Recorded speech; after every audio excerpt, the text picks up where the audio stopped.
అనంతపురం జిల్లా కళ్యాణదుర్గం మండలం బోయినపల్లి గ్రామం మలుపు వద్ద గుద్దెళ్ల గ్రామానికి చెందిన బాలు కుటుంబ సభ్యులు ద్విచక్ర వాహనంలో వెళ్తున్న క్రమంలో ఎనుమ అడ్డు రాడుతో రోడ్డు ప్రమాదం జరిగింది. ఆ సమయంలో కంబదూరు మండల కేంద్రంలో ఓ వివాహ కార్యక్రమానికి హాజరై తిరుగు ప్రయాణం చేస్తున్న టీడీపీ యువ నాయకుడు ధర్మతేజ గమనించి రోడ్డు ప్రమాదానికి గురైన మహిళను గుర్తించి ఆమెను తన సొంత వాహనంలో ప్రభుత్వ ఆసుపత్రికి తరలించారు.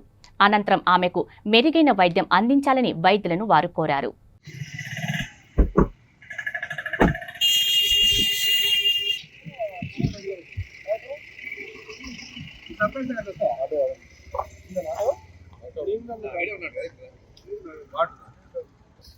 పడిపోవాలి లేకపోతే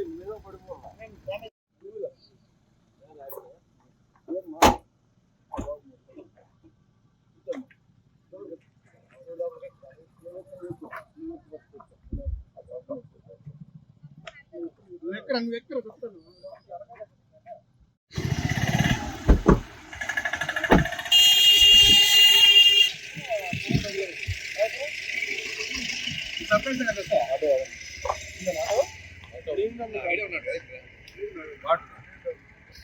పడిపోవాలి లేకపోతే